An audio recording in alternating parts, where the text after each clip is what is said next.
kakhulu. Mhlawumbe nje msazi ngisale sengidlulisa abalaleli nathi namhlanje siwumkhandlwana ngoma besihlezi i-council yethu lena nje ejwayelekile sithatha isinqumo komsazi resolution nje ethathwe umkhandlu ukuthi siyavuma ukuthi umasipala wethu umasipala usuzoshintsha igama usuzoba uKing Goodwill Zelithini local municipality. Leso sinqumo esethwe umkhandlu noma ke kusazoba ama process amaningi ukuthi leyo register no khokta kuhambe kuze kufika national, kodwa nje sifisa ukuthi abantu bakwazi baqonde futhi ukuthi asishintshe lona idolobha ukuthi sesishintshe uNongoma unomlando, kodwa sishintsha ibuilding umkhandlu igama lomkhandlu ukuthi sicela ukuhlonipha ngalo ongangezwe ngegalelo alidlalile kakhulu njengehlala Nkosi ukuthi abanye ke banawo umuzi ukuthi yini uthatha umkhandlu omncane kangaka, kodwa iqiniso lithi inhliziyo kaZulu kwaNongoma lapha okukhona nazo zonke igodlo zibongangayo so ongangezwe lapho. Ingakho ke sithe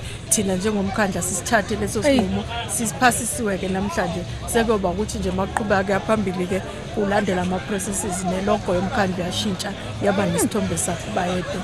So abantu nje bamphathwa noNgoma ukulindela ukuthi uqhubeka kwesikhathi izinto sezinjalo.